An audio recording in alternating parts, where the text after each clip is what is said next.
আসসালামু আলাইকুম। স্বাগত জানাচ্ছি আপনাকে আন্তর্জাতিক সংবাদে। শুরুতেই থাকছে সংবাদ শিরোনাম। প্রথমেই জানিয়ে দিব, ইসরায়েলের হয়ে ইরানে ফের হামলার হুমকি ট্রাম্পের, কঠিন হুঁশিয়ারি খামেনির। এরপর জানবেন, ইসরায়েলের সঙ্গে বন্ধুত্বে সৌদিকে চাপ দিচ্ছেন ট্রাম্প, স্বাধীন ফিলিস্তিন ছাড়া কোনো সমঝোতা নয়, সালমানের কঠিন হুঁশিয়ারি।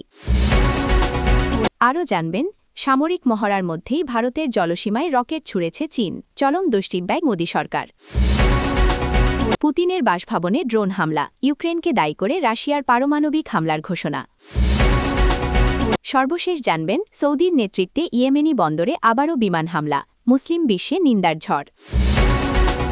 এতক্ষণ শুনছিলেন সংবাদ শিরোনাম, এখন বিস্তারিত। মধ্যপ্রাচ্যে নতুন করে উত্তেজনা ছড়িয়েছে ইসরায়েল ও ইরানকে ঘিরে। ইসরায়েলের পক্ষে অবস্থান নিয়ে ইরানে ফের হামলার হুমকি দিয়েছেন যুক্তরাষ্ট্রের সাবেক প্রেসিডেন্ট ডোনাল্ড ট্রাম্প। তার এই বক্তব্যের পাল্টা জবাবে কঠিন হুঁশিয়ারি দিয়েছেন ইরানের সর্বোচ্চ নেতা আয়াতুল্লাহ আলী খামেনি।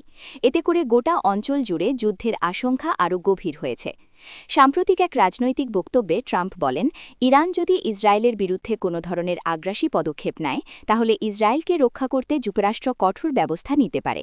তিনি সরাসরি ইরানে হামলার ইঙ্গিত দিয়ে বলেন, প্রয়োজনে ইসরায়েলের পাশে দাঁড়িয়ে শক্ত জবাব দেওয়া হবে। ট্রাম্পের এই মন্তব্য আন্তর্জাতিক মহলে ব্যাপক আলোচনার জন্ম দিয়েছে। ট্রাম্পের হুমকির পরপরই ইরানের সর্বোচ্চ নেতা আয়াতুল্লাহ খামেনি কঠোর ভাষায় প্রতিক্রিয়া জানান। তিনি বলেন, ইরানের বিরুদ্ধে কোনো হামলা হলে তার জবাব হবে ভয়ঙ্কর ও নজিরবিহীন। খামেনির ভাষায়, শত্রুরা যেন ভুলে না যায় ইরান আত্মরক্ষায় কখনো পিছপা হয় না এবং প্রতিশোধ নিতে জানে। ইরানি কর্মকর্তারাও জানিয়েছেন, দেশের সামরিক বাহিনী সর্বোচ্চ প্রস্তুত অবস্থায় রয়েছে। আকাশ প্রতিরক্ষা ব্যবস্থা ও ক্ষেপণাস্ত্র ইউনিটগুলোকে সতর্ক থাকতে নির্দেশ দেওয়া হয়েছে। অন্যদিকে ইসরায়েলও সম্ভাব্য যে কোনো পরিস্থিতি মোকাবেলায় সেনাবাহিনীর প্রস্তুতি জোরদার করেছে। বিশ্লেষকদের মতে, ট্রাম্পের বক্তব্য শুধু রাজনৈতিক চাপ সৃষ্টি নয়, বরং এটি মধ্যপ্রাচ্যের নিরাপত্তা পরিস্থিতিকে আরও জটিল করে তুলছে। ইরান ও ইসরায়েলের মধ্যে সরাসরি সংঘর্ষ শুরু হলে তা দ্রুত আঞ্চলিক যুদ্ধ থেকে আন্তর্জাতিক সংকটে রূপ নিতে পারে। এই পরিস্থিতিতে জাতিসংঘ সহ আন্তর্জাতিক সম্প্রদায় দুই পক্ষকে সংযম দেখানোর আহ্বান জানিয়েছে।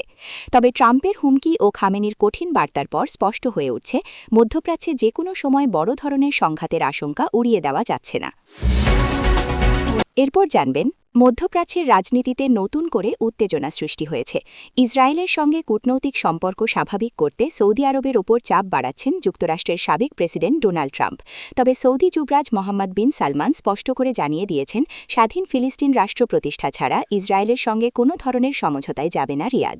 আন্তর্জাতিক গণমাধ্যমের খবরে বলা হয়েছে, ট্রাম্প প্রশাসন আমলে শুরু হওয়া আব্রাহাম অ্যাকর্ডসের ধারাবাহিকতায় সৌদি আরবকেও ইসরায়েলের সঙ্গে আনুষ্ঠানিক সম্পর্ক স্থাপনে রাজি করাতে নতুন করে তৎপরতা চালানো হচ্ছে। ট্রাম্প প্রকাশ্যে বলেছেন, ইসরায়েলের সঙ্গে সৌদি আরবের সম্পর্ক স্থাপন মধ্যপ্রাচ্যে স্থিতিশীলতা আনবে এবং এটি যুক্তরাষ্ট্রের জন্য কৌশলগতভাবে গুরুত্বপূর্ণ। তবে সৌদি আরবের অবস্থান একেবারেই স্পষ্ট। যুবরাজ মোহাম্মদ বিন সালমানের ঘনিষ্ঠ সূত্রগুলোর বরাতে জানা গেছে, ফিলিস্তিন প্রশ্নে কোনো আপোস করতে নারাজ সৌদি নেতৃত্ব। সৌদি আরব আবারও জানিয়েছে, 1967 সালের সীমান্ত অনুযায়ী পূর্ব জেরুজালেমকে রাজধানী করে একটি স্বাধীন ফিলিস্তিন রাষ্ট্র প্রতিষ্ঠা না হলে ইসরায়েলের সঙ্গে সম্পর্ক স্বাভাবিক করার প্রশ্নই ওঠে না। গাজায় চলমান যুদ্ধ, ফিলিস্তিনিদের ওপর ইসরায়েলি আগ্রাসন এবং মানবিক বিপর্যয় সৌদি জনমতকে আরও কঠোর করে তুলেছে। বিশ্লেষকদের মতে, এমন পরিস্থিতিতে ইসরায়েলের সঙ্গে বন্ধুত্ব করলে মুসলিম বিশ্বের নেতৃত্বে সৌদি আরবের অবস্থান দুর্বল হতে পারে। তাই ট্রাম্পের চাপ সত্ত্বেও রিয়াদ এখনই কোনো ঝুঁকিপূর্ণ সিদ্ধান্ত নিতে চাইছে না। অন্যদিকে যুক্তরাষ্ট্রের ভেতরেও এই ইস্যু নিয়ে মতভেদ রয়েছে। অনেক মার্কিন রাজনীতিক মনে করছেন, ফিলিস্তিন ইস্যু উপেক্ষা করে জোর করে সৌদি ইসরায়েল সম্পর্ক প্রতিষ্ঠা করলে মধ্যপ্রাচ্যে নতুন অস্থিরতা সৃষ্টি হতে পারে। সব মিলিয়ে ট্রাম্পের চাপ ও সৌদি আরবের কঠোর অবস্থানের কারণে মধ্যপ্রাচ্যের কূটনীতিতে এক ধরনের অচল অবস্থা তৈরি হয়েছে। স্বাধীন ফিলিস্তিন রাষ্ট্র প্রশ্নে সমাধান না এলে ইসরায়েল সৌদি সম্পর্ক স্বাভাবিক হওয়া আপাতত কঠিন বলেই মনে করছেন আন্তর্জাতিক বিশ্লেষকরা। আরও জানবেন, এশিয়ায় নতুন করে সামরিক উত্তেজনা তৈরি হয়েছে। চলমান সামরিক মহড়ার মধ্যেই ভারতের জলসীমার কাছাকাছি এলাকায় রকেট উৎক্ষেপণ করেছে চীন। এমন খবরে দিল্লিতে ব্যাপক উদ্বেগ ছড়িয়ে পড়েছে। নিরাপত্তা বিশ্লেষকদের মতে, এই পদক্ষেপ ভারতের জন্য সরাসরি শক্তি প্রদর্শনের ইঙ্গিত বহন করছে। ভারতীয় প্রতিরক্ষা সূত্র জানায়, চীন সম্প্রতি একটি নৌভিত্তিক সামরিক মহড়ার সময় একাধিক রকেট নিক্ষেপ করেছে, যার গতিপথ ভারতের জলসীমার খুব কাছ দিয়ে অতিক্রম করেছে। যদিও চীনের পক্ষ থেকে দাবি করা হয়েছে এটি ছিল রুটিন সামরিক মহড়া, তবে ভারত ভারতের নিরাপত্তা মহল বিষয়টিকে মোটেও স্বাভাবিকভাবে দেখছে না। বিশ্লেষকদের মতে লাদাখ সীমান্তে দীর্ঘদিনের উত্তেজনার পর এবার সমুদ্রপথে এমন সামরিক তৎপরতা পরিস্থিতিকে আরও জটিল করে তুলেছে। ভারত মহাসাগরীয় অঞ্চলে চীনের প্রভাব বিস্তার এবং নৌ সক্ষমতা বাড়ানোর চেষ্টা আগেও আলোচনায় ছিল। এবার রকেট উৎক্ষেপণের ঘটনায় সেই আশঙ্কায় আরও জোরালো হল। ঘটনার পরপরই ভারতের নৌবাহিনী ও উপকূলরক্ষী বাহিনীকে সর্বোচ্চ সতর্ক অবস্থায় রাখা হয়েছে। প্রতিরক্ষা মন্ত্রণালয়ের আভ্যন্তরীণ বৈঠকে বিষয়টি নিয়ে বিস্তারিত আলোচনা হয়েছে বলে জানা গেছে। সূত্রের দাবি, প্রধানমন্ত্রী নরেন্দ্র মোদীও পরিস্থিতির ওপর সরাসরি নজর রাখছেন। অন্যদিকে চীন বলছে তাদের সার্বভৌম অধিকারের মধ্যেই এই সামরিক মহড়া হয়েছে এবং কোনো দেশের নিরাপত্তা হুমকির উদ্দেশ্য এতে নেই। তবে আন্তর্জাতিক পর্যবেক্ষকদের মতে এমন সময় এই ধরনের সামরিক শক্তি প্রদর্শন স্পষ্ট বার্তা দিচ্ছে এশিয়া প্রশান্ত মহাসাগরীয় অঞ্চলে প্রভাব বিস্তারের লড়াই আরও তীব্র হচ্ছে। বিশ্লেষকদের আশঙ্কা, ভারত ও চীনের মধ্যে পারস্পরিক আস্থার সংকট যদি এভাবেই বাড়তে থাকে তাহলে ভবিষ্যতে সামরিক সংঘাতের ঝুঁকি উড়িয়ে দেওয়া যাবে না। কূটনৈতিক আলোচনার মাধ্যমে উত্তেজনা কমানো এখন দুই দেশের জন্যই সবচেয়ে বড় চ্যালেঞ্জ। সব মিলিয়ে সামরিক মহড়ার মধ্যে ভারতের জলসীমার কাছে চীনের রকেট উৎক্ষেপণ মোদী সরকারের জন্য নতুন করে দুশ্চিন্তার কারণ হয়ে দাঁড়িয়েছে। এই ঘটনাকে কেন্দ্র করে দক্ষিণ এশিয়া নিরাপত্তা পরিস্থিতি কোন দিকে মোড় নেয় সেদিকেই এখন তাকিয়ে আছে গোটা বিশ্ব। এরপর জানবেন, রাশিয়া ইউক্রেন যুদ্ধ নতুন করে ভয়ঙ্কর মোড় নিয়েছে। রাশিয়ার প্রেসিডেন্ট ভ্লাদিমির পুতিনের সরকারি বাসভবন লক্ষ্য করে ড্রোন হামলার ঘটনা ঘটেছে বলে দাবি করেছে মস্কো।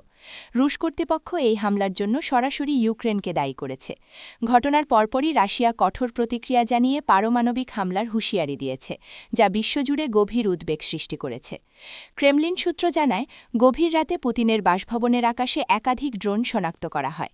রাশিয়ার আকাশপ্রতিরক্ষা ব্যবস্থা দ্রুত সক্রিয় হয়ে বেশ কয়েকটি ড্রোন ভূপাতিত করতে সক্ষম হলেও একটি ড্রোন বাসভবনের সীমানার কাছাকাছি বিস্ফোরিত হয়। এতে বড় ধরনের ক্ষতি না হলেও নিরাপত্তা ব্যবস্থার বড় ব্যর্থতা হিসেবে বিষয়টি দেখা হচ্ছে। হামলার সময় পুতিন নিরাপদ স্থানে ছিলেন বলে জানানো হয়েছে। রাশিয়ার প্রতিরক্ষা মন্ত্রণালয় এক বিবৃতিতে জানিয়েছে, এটি কেবল একটি স্বতন্ত্রী হামলা নয়, বরং রুশ রাষ্ট্রপ্রধানকে হত্যার সুস্পষ্ট চেষ্টা। বিবৃতিতে বলা হয়, ইউক্রেন ও তাদের পশ্চিমা মিত্ররা রাশিয়ার লাল রেখা অতিক্রম করেছে। এর জবাব হবে কঠোর ও সিদ্ধান্তমূলক। এরই মধ্যে রুশ সংসদের একাধিক প্রভাবশালী সদস্য পারমাণবিক অস্ত্র ব্যবহারের কথা প্রকাশ্যে উল্লেখ করেছেন। রাশিয়ার নিরাপত্তা পরিষদের একজন জ্যেষ্ঠ কর্মকর্তা বলেন, যদি রাষ্ট্রের অস্তিত্ব হুমকির মুখে পড়ে তাহলে পারমাণবিক বিকল্প ব্যবহারের পথ খোলা রয়েছে। এই মন্তব্য আন্তর্জাতিক মহলে চরম আতঙ্ক ছড়িয়েছে। অন্যদিকে ইউক্রেন এই হামলার দায় অস্বীকার করেছে। কিয়েভের পক্ষ থেকে বলা হয়েছে, এটি রাশিয়ার নিজস্ব অভ্যন্তরীণ নিরাপত্তা ব্যর্থতা ঢাকতে ইউক্রেনের ওপর চাপানোর চেষ্টা। ইউক্রেন আরও দাবি করেছে, রাশিয়া পারমাণবিক হুমকি দিয়ে বিশ্বকে ভয় দেখাতে চাইছে। এই ঘটনার পর যুক্তরাষ্ট্র, ইউরোপীয় ইউনিয়ন ও জাতিসংঘ পরিস্থিতি গভীরভাবে পর্যবেক্ষণ করছে। হোয়াইট হাউস রাশিয়াকে সংযম দেখানোর আহ্বান জানিয়ে বলেছে, পারমাণবিক হুমকি বিশ্ব নিরাপত্তার জন্য অত্যন্ত বিপজ্জনক। জাতিসংঘ মহাসচিবও তাৎক্ষণিকভাবে উত্তেজনা প্রশমনের আহ্বান জানিয়েছেন। বিশ্লেষকদের মতে, পুতিনের বাসভবনে ড্রোন হামলার দাবি যদি সত্য হয় তাহলে এটি যুদ্ধের ইতিহাসে এক নজিরবিহীন ঘটনা। এর ফলে রাশিয়া ইউক্রেন সংঘাত শুধু ইউরোপ নয়, গোটা বিশ্বকে পারমাণবিক যুদ্ধের দ্বারপ্রান্তে ঠেলে দিতে পারে বলে আশঙ্কা করা হচ্ছে। পরিস্থিতি এখন কূটনৈতিক সমাধানের উপর নির্ভর করলেও উত্তেজনার মাত্রা যে ভয়াবহ পর্যায়ে পৌঁছেছে তা স্পষ্ট। সর্বশেষ জানবেন, ইয়েমেনে যুদ্ধ পরিস্থিতি আরও ভয়াবহ রূপ নিচ্ছে। সৌদি আরবের নেতৃত্বাধীন জোট বাহিনী ইয়েমেনের একটি গুরুত্বপূর্ণ বন্দর এলাকায় আবারও ভয়াবহ বিমান হামলা চালিয়েছে। স্থানীয় সূত্রের বরাতে জানা গেছে, হামলায় বন্দর এলাকার একাধিক স্থাপনা সম্পূর্ণ ধ্বংস হয়ে গেছে এবং বহু বেসামরিক মানুষ হতাহত হয়েছেন। হতাহতের প্রকৃত সংখ্যা এখনও নিশ্চিত না হলেও মৃতের সংখ্যা বাড়তে পারে বলে আশঙ্কা করা হচ্ছে। প্রত্যক্ষদর্শীরা জানিয়েছেন, ভোররাতে হঠাৎ করেই যুদ্ধবিমান থেকে একের পর এক বোমা নিক্ষেপ করা হয়। এতে বন্দর সংলগ্ন বসতবাড়ি, গুদাম এবং খাদ্য সংরক্ষণ কেন্দ্র মারাত্মক ক্ষতিগ্রস্ত হয়। বিস্ফোরণের শব্দে পুরো এলাকা কেঁপে ওঠে। আতঙ্কে মানুষ নিরাপদ আশ্রয়ের খোঁজে ছুটে পালায়। অনেক জায়গায় বিদ্যুৎ সংযোগ বিচ্ছিন্ন হয়ে পড়েছে এবং জরুরি সেবা কার্যক্রম ব্যাহত হচ্ছে।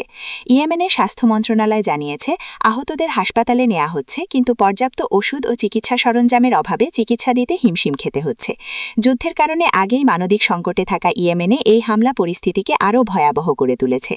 এই বিমান হামলার তীব্র নিন্দা জানিয়েছে মুসলিম বিশ্বের বিভিন্ন দেশ ও সংগঠন। তারা বলছে, বেসামরিক এলাকা ও গুরুত্বপূর্ণ বন্দর লক্ষ্য করে হামলা আন্তর্জাতিক মানবাধিকার আইন এবং যুদ্ধবিরোধী নীতির স্পষ্ট লঙ্ঘন। একাধিক মুসলিম দেশ অবিলম্বে হামলা বন্ধের আহ্বান জানিয়ে ইয়েমেনে শান্তি প্রতিষ্ঠার জন্য রাজনৈতিক সংলাপের ওপর জোর দিয়েছে। অন্যদিকে সৌদি নেতৃত্বাধীন জোটের পক্ষ থেকে দাবি করা হয়েছে, হামলার লক্ষ্য ছিল সামরিক স্থাপনা ও বিদ্রোহী গোষ্ঠীর সরবরাহ লাইন। তবে আন্তর্জাতিক মানবাধিকার সংস্থাগুলো বলছে, বাস্তবে এসব এসব হামলায় সবচেয়ে বেশি ক্ষতিগ্রস্ত হচ্ছে নিরীহ সাধারণ মানুষ। বিশ্লেষকদের মতে ইয়েমেন যুদ্ধ এখন আর শুধু একটি আঞ্চলিক সংঘাত নয়, এটি আন্তর্জাতিক রাজনীতি ও শক্তির দ্বন্দ্বের অংশ হয়ে উঠেছে। এই যুদ্ধ দীর্ঘায়িত হলে পুরো মধ্যপ্রাচ্য আরও অস্থিতিশীল হয়ে পড়তে পারে বলে আশঙ্কা করা হচ্ছে। সব মিলিয়ে সৌদির নেতৃত্বে ইয়েমেনি বন্দরে নতুন করে বিমান হামলা মুসলিম বিশ্বসহ আন্তর্জাতিক মহলে গভীর উদ্বেগ ও ক্ষোভ সৃষ্টি করেছে।